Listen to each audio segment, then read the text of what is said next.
Welcome to the Perfectly Integrated Podcast, hosted by Matt Ackermann, where we show the power of teamwork in wealth management. Now, onto the show. How do we grow from here? I've learned anything from this podcast so far, and from James Earl Jones and Field of Dreams, it's that this industry, like America, is always evolving. I really love that line in Field of Dreams. America has rolled by like an army of steamrollers. It's been erased, a blackboard rebuilt and erased again. And as Mark Tiberghien taught us on an earlier episode, the wealth management industry has evolved the same way, from big, massive, giant firms to a landscape of independent advice. But what's ahead? What does the future look like? And today, as we look back and look ahead, we are joined by a leader, really empowering advisors. Welcome back to Perfectly Integrated. I'm Matt Ackermann, the Chief Content Officer at Integrated Partners, and today I'm joined by Fidelity's David Canter. My favorite story about David was probably from the first time that he and I met. I don't know if he even remembers this. We're at a conference together in Arizona, and I was set to interview David, and my crew's all ready. We're all lined up, and we're waiting, and a really kind woman came rushing out and explained, "I'm sorry, David's going to be late. He's sound checking his guitar." I really did. I thought she made a mistake, but I was sure that maybe, it was a mistake. He came, we did a really lovely interview. And then I'm there at the cocktail reception later that night. And up there on the stage playing guitar was this multi-talented Renaissance man, David Canter. David, welcome. Matt, thank you. Thank you for the intro. It's great to be here. It's great to be part of this podcast with you. And congratulations on all the success. Thank you so much, my friend. So give me an analogy here. How is playing the guitar kind of like wealth management? Well, it's actually an interesting analogy to what you just laid out. It's how do you be a virtuoso, an individual contributor, but how do you function as part of a team? And it's part of that accordion of life, if you will, that evolution. We've seen this in the wealth management space. Being part of a band is just that. You have to be able to work and excel with one another. That's exactly it. And, you're this Renaissance man who can be playing guitar on one hand, helping so kindly empower advisors. I've really enjoyed kind of just the positivity you bring to these experiences. I've loved your Coffee with Canter series, especially in this pandemic. I've been a huge fan of you and your guests like Lizetta Rainey Braxton and Cheryl Penny. What inspired that series kind of in the midst of this pandemic? Well, let me be appropriately humble here. I don't know if I would use the words Renaissance person, but I appreciate the compliment. We certainly try. In terms of Coffee Break with Canter, thanks for tuning in. You, my wife, my kids, and my mom are in good company. So I'm glad that you found some enjoyment out of it. We wanted a way, Matt, to connect with folks in the ecosystem, particularly during this pandemic environment, but more broadly. And that chose to be a great venue. I want to thank our executive producer, Megan Griffin. She really was the brainchild behind it. And I'm, I guess, the on-camera facilitator. So what's the smartest thing you learned from your guests in that series? I'm always learning. There's been so many great tips. The thing that I found, I guess, most poignant, I interviewed Anders Jones, who founded a firm called Facet Wealth that was born virtually. And we've all had to work from home during this environment. And they had to find a way to create culture in a pure virtual environment. So they had this program called the Random Lunch Generator, which, by the way, I think is a great name for my next band. I like lunch. I like generating things. But how do you get people together to create sort of that organic culture? And I took that away very... it was poignant to me. But there have been so many great pieces of advice. Maybe we'll have to get Megan Griffin and we'll have to find a way to learn or to write down all the great things we learned from Coffee Break with Canter. Absolutely. I always am trying to learn stuff. I find it's a lifetime of learning that we're all kind of embedded in here. And, even in this kind of crazy year, I want to make sure there's something we're learning from all this. In hindsight, what we're taking away from this. Mark Tiberghien, who we had on the last episode, was talking about how we're learning a lot about empathy in this year. What's kind of your big takeaway? What's your lesson from the year that is 2020? Yeah, 2020 certainly is quit on us and quit on us early. I think the biggest lesson that I've learned is that stability is the new disruptor. So in the past, there have been new technologies, there have been new offerings that have disrupted us. But this year, I think we can place a lot of comfort and actually place a lot of mind share around stability. So where can you find stability? The other thing, more personal, is really valuing things that are close to home. So whether it's your family, your friends, I think this year has taught us that you have to prioritize what really matters. Stability is the new disruptor is genius. I think about it from that wealth manager, from the advisor perspective too, as they can become kind of that stabilizing force for so many right now. And that's so important. From watching your series, I really thought that Cheryl Penny put it best. This time is an advisor's Super Bowl. I was talking about Mark earlier too. He said advisors need to learn how they can bottle what they're doing now and use it in the future. How can advisors do that? How can they take this moment, this Super Bowl of theirs, and really take what they've learned and bring it forward so that themselves, their clients, and this industry gets better?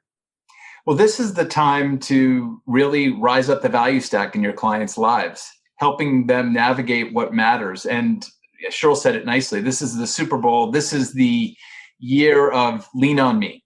And the advisor is that person to lean on.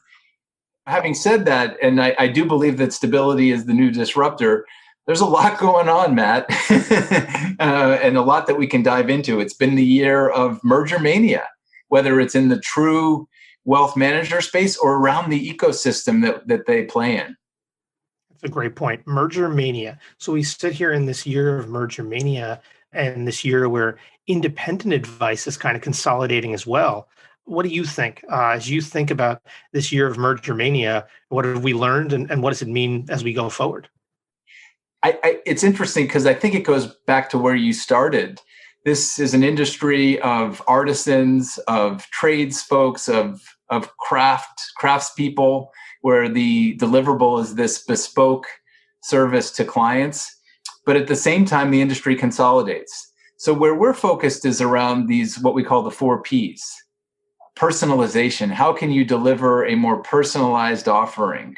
That may result in the second P being portfolio construction. Private markets is another area that we think is still an area of under-indexing. Looking at some of the products and the purveyors out there. That's where we think that the future is going for advisors, but at the same time, focusing on the client.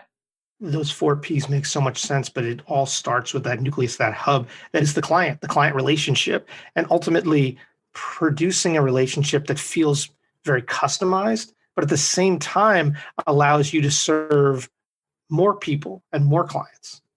It's exactly right. One of the interesting things about this profession is no one has really cracked the code on advisor capacity and creating scalability and efficiency. And I think that's one of the interesting things that is the push and pull here.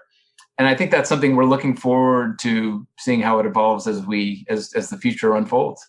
You must get that question all the time. How do I scale my business and still be customized? How do I scale my business and still be personalized? To go back to your Ps. So what's the answer there? What do you say to advisors that want to be able to serve more clients, but at the same time, not straying from that personal level of service that they've kind of built their business on?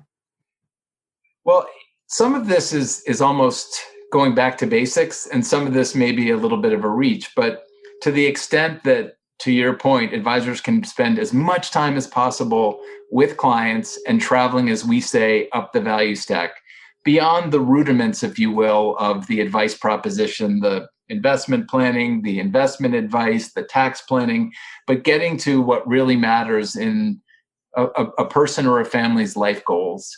To the extent that you can establish at your firms, whether it's a small practitioner or something that is much more substantial in size, centers of excellence around technology, around investments, investment process, around the marketing and lead generation and lead fulfillment, around compliance.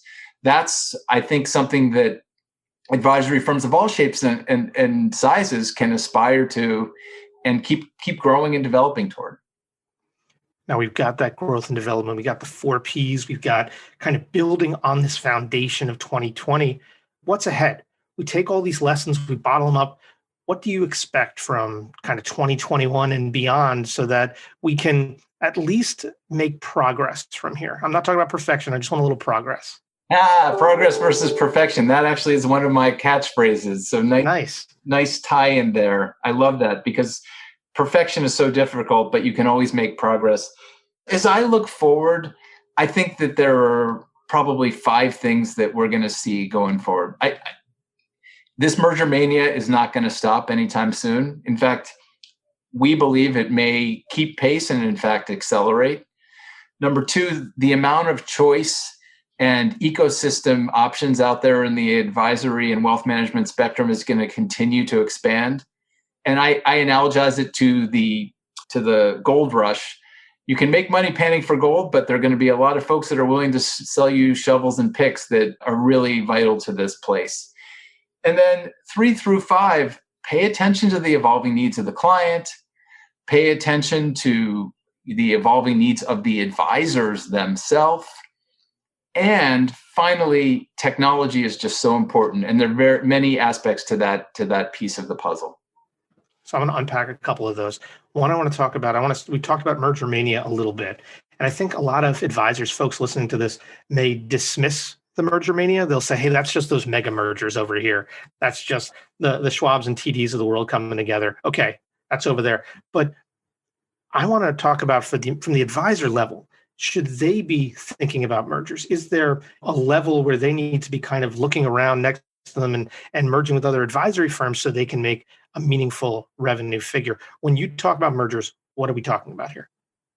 I think it's all of the above. Okay. It's from the mega firm mergers, whether it's a Schwab TD, a Morgan Stanley E-Trade, a Morgan Stanley Eaton Vance, to we've seen almost 160 merger transactions just in the RIA space this year, and we're not done yet. We got a little bit of runway ahead of us. 2, we've seen record movement of just individual advisors, individual human beings moving from one platform to another.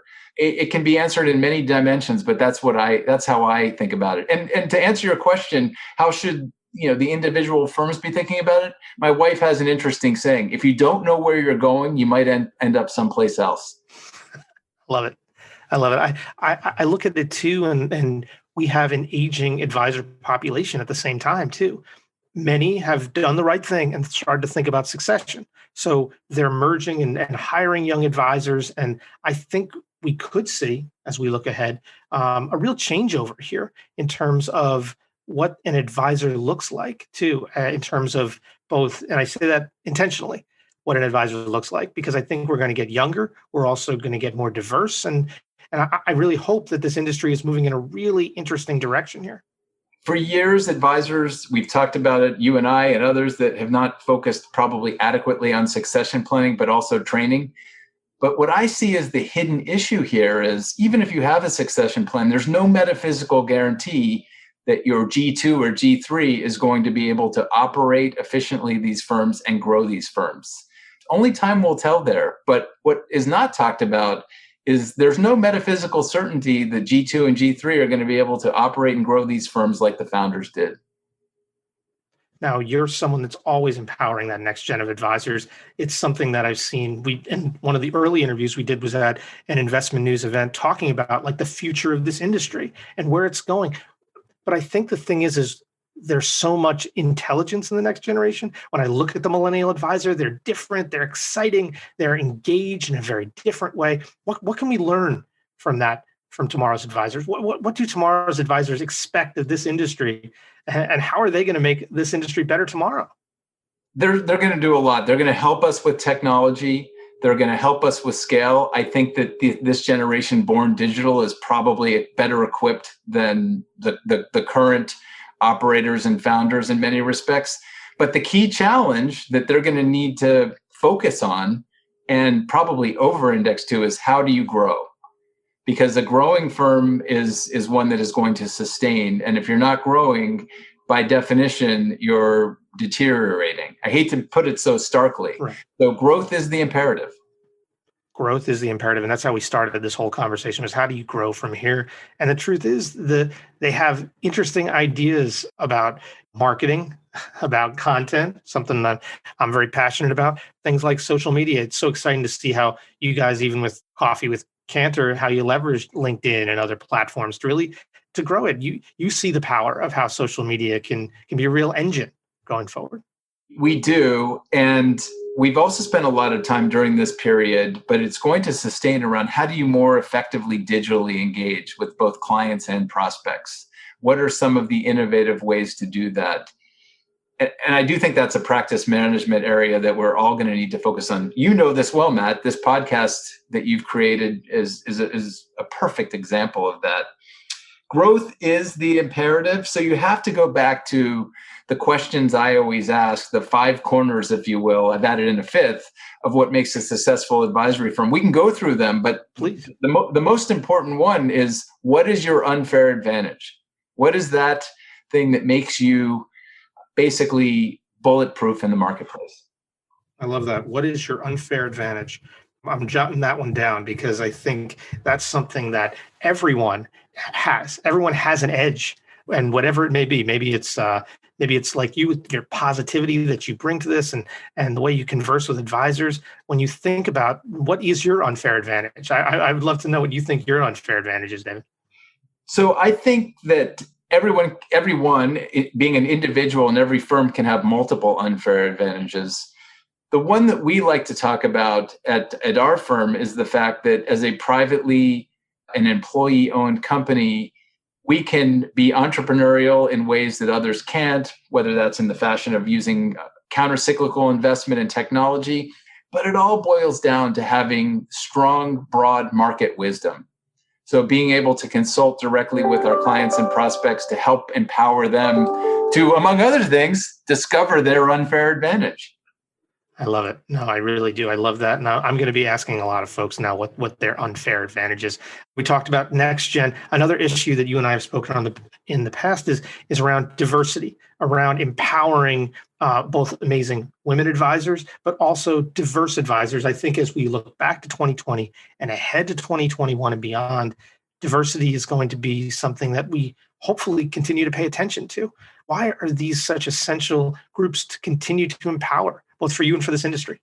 The industry has to look a lot more like who the clients and consumers are. It's astounding that we sit here 2020, 2021, and 86% of the profession is male. Only 5% is African American. We have to look more like our clients. And so it's been an initiative for our firm. It's been an initiative for many of our clients. We have many efforts to attack this issue, and dating back several years, but we are led by a multidisciplinary approach. We have our Chief Diversity and Inclusion Officer, Wendy John, who has a whole program that she leads both spiritually, which is important, but also programmatically.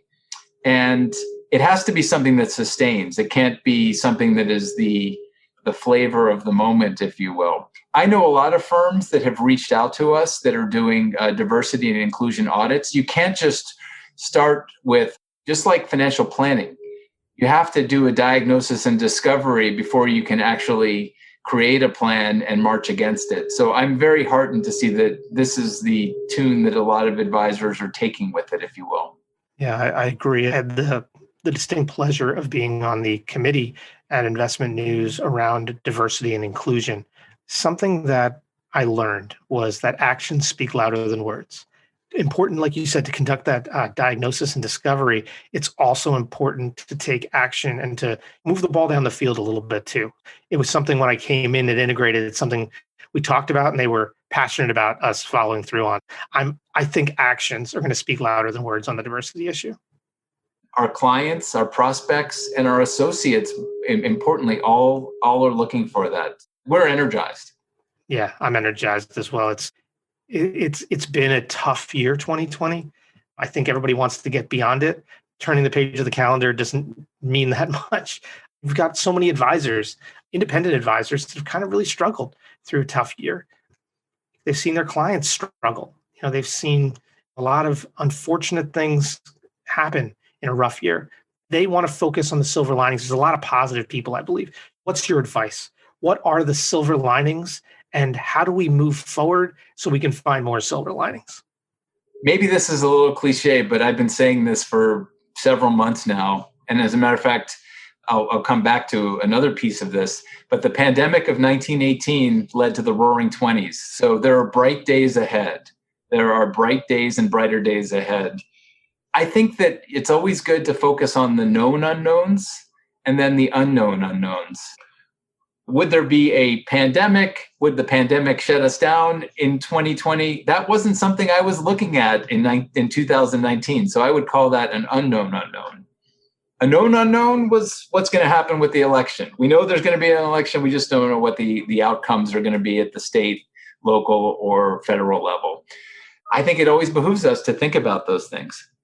Let's control what we can control, to see what happens from there. And going back to the point you made at the beginning, focus on things like family and friends. And that's the positive I bring about from all this is I did get to spend a lot more time here at home, as you did. We're both folks that travel a lot, end up at a lot of industry conferences. And it's been kind of nice a little bit to hang out with my two sons and hang out at home a little more. So that's my positive. That's my silver lining of all this.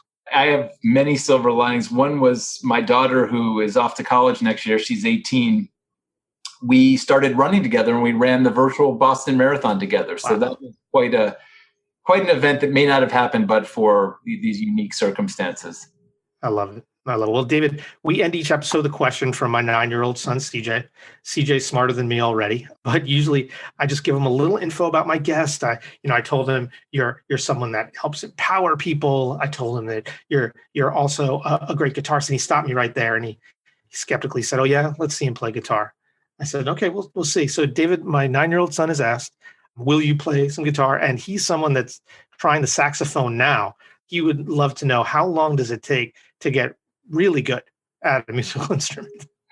Well, CJ, it's nice to get a chance to say something to you. I've heard great things about you. If you think age 9's great, wait till age 10. It only gets better from here, my friend. How long does it take to become good at something? I think that varies for everyone. For me, with guitar, it's probably taken a lifetime. But who knows? With you and saxophone, you're going to be awesome age 9, 10, and throughout. So in your honor, CJ, I'm going to start by playing a C chord. And maybe I'll just do a few bars of a song that I wrote, Matt. Most of the songs I play are all original, but made famous by other artists, meaning they're covers. But I'll just play a little something I wrote, and then I'll come back to you. Here's a little ditty.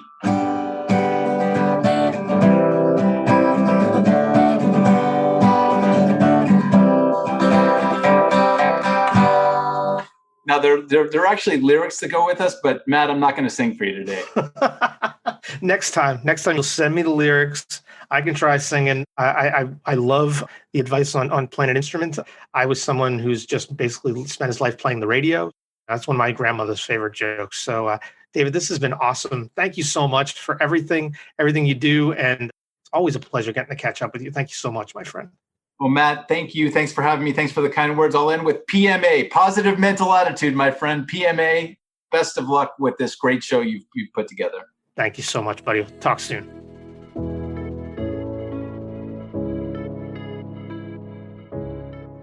Wow, that was something. Thank you so much, David Canter. Thank you for bringing your musical talents to this. I'm joined now by Paul Saganey for our little end code a bit. I always love talking to you, Paul, after I get to interview folks like David Canter. You have any secret talents, musical talents that we don't know about, Paul? Well, first, Dave's amazing, by the way. So I got a chance to see Dave and his band at a meeting pre-COVID last year. But yes, drumming, Matt. I was a drummer my whole life. Love to play the drums. That's my big passion. That's amazing. I play the radio. I can turn on all the stations, so I got that going for me. No, I actually sang in the school choir growing up too. So I was a tenor in the school choir, and I was in all the musicals. What people don't know about me is I played Georg von Trapp in Sound of Music when I was a senior in high school. You've got that great voice. I can see that. That doesn't surprise me. We'll climb every mountain and sing Edelweiss at some point together. One of the themes that David just spoke on that really stood out to me was something Fidelity does a very good job of, which is empowering its advisors, empowering next-gen advisors, empowering women diverse advisors. What do you think about that theme of empowering advisors? And I know it's something that we try every day to do here at Integrated. I would say David and his team and even Fidelity as a company are all about empowerment. At the end of the day, Matt, the advisory world is filled with entrepreneurs, people that have an entrepreneurial spirit. Entrepreneurs want to be empowered. They all have dreams. They've got wonderful things they want to accomplish with their practice. It is all about empowerment, isn't it? Support, empower, get out of their way at times, but it's respecting the entrepreneurial nature of the advisor. And that's what Fidelity is so good at doing. They're wonderful at that. When I think about empowering advisors here at Integrated, I think about it's more than just kind of offering services that lift them up. It's teaching them to fish rather than just giving them a fish. And it's been amazing. Even just this past week, Paul, as we've talked to some of our advisors, they're coming to me now and saying, hey, I love what you did. Help me with this content piece. I'm thinking about how my staff can get better at writing. And I that was such an empowering conversation for me to see how they're seeing the value of content and how ultimately it can help them lift up, because I expected I would have to fight a lot more, and I'm just seeing incredible things now. But think about it, Matt, since I have known you, you are all about empowering advisors, and you are so good at not only empowering, but pulling out from them their thought leadership ideas. And you're the best at that. That's certainly what you've made a great career at doing. It's so much fun when you see the light bulb moments. And it's something I know Paul and I, we had the pleasure to chat about earlier this week too, is those light bulb moments when someone says something and it awakens you, so you figure it out yourself. And it's not necessarily you telling somebody what to do, but they've figured it out themselves. That's always amazing to me. Yeah, kind of like working with children, isn't it? They're the same way. Maybe we are children at heart, but that's how you help children develop and become leaders themselves. Well, I work on that every day with my boys here, and I hope we all get a chance to continue to empower amazing people. Paul, thank you so much. As always, amazing insights. Thanks for joining us today. Thanks, Matt. For Integrated Partners, for Perfectly Integrated, I'm Matt Ackermann. He's Paul Sagney. Thanks so much.